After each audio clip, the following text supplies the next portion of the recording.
George Sloan, what an exciting day. Setting a record today, 148. What does that 148 mean? Well, for me it means a long time of having a lot of fun racing and you know, to ride more winners than any American amateur ever has ridden is a thrill to me, because I started out riding ponies as a child, and this is sort of a culmination. That record was set in 1940, the year that you were born, and now here it is, how many years later, and you're winning this. It must be an incredible feeling for an amateur to do that after 40 years of racing. It is for me, because I grew up on it. I mean, I was raised like milk and eggs. I was raised with steeplechasing and knew the records and knew the record holders. So there's been lots of ups and downs, though. You've broken just about every bone in your body. How does that compare to, you know, here you're winning and things go great, but then there's those down times? Well, you really don't think about it. I think if you thought about it, you'd quit doing it, but it's something that you love to do, and you go do it, and if you have an accident or two along the way, that just happens. But as long as you don't lose the love for doing it, you go do it. The Sport of Kings Challenge, that was your baby, right?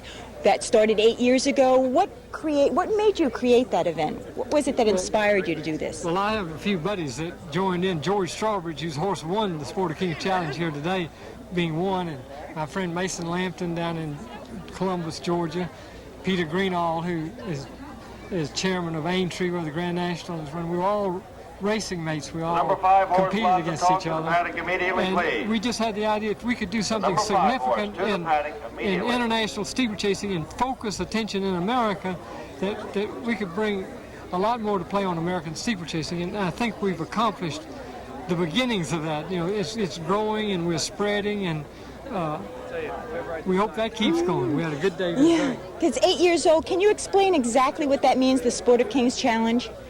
Well, what it really is, the first 2 years Princess Anne came, she was racing a lot then, in flat racing and jumping a bit, and she joined in really helping us by coming over and riding in the flat race the first 2 years and supporting us. And then, since I've ridden so much in England and America and Ireland, I have friends everywhere, so when we put it on, the friends have all come to support it.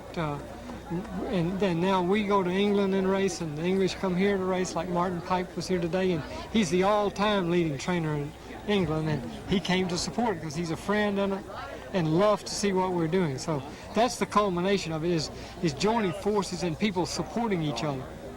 You've been at Morven Park before. How does this place compare to other places that you race? Oh, on a day that you win, it's the greatest. This would be one of the what I'd call Class B tracks, and very well kept and runs beautifully. It would be just below some of the world-class courses. The race that you won today, that first race on the card, that was the race that broke the record. Talk about the horse and about that race, your strategy. Well, that race, the horse I was riding, we just bought 2 weeks ago, because I beat him on a horse of mine.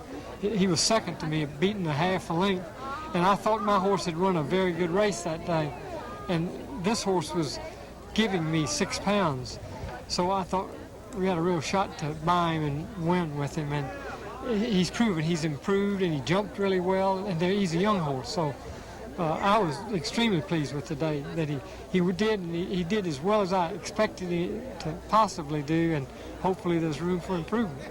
Well, how much longer are we going to see you in the saddle, and how many more records are we going to see you break?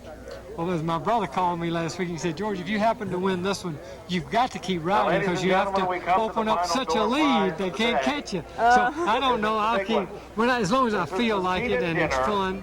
And as long as it helps the Sport of Kings and it keeps us going. Well, it's almost like you are the Sport of Kings, and thank you so much for talking with us today. It's great fun. George Sloan and Sagishi with the lead with only one more fence to go. They've got about a quarter of a mile yet.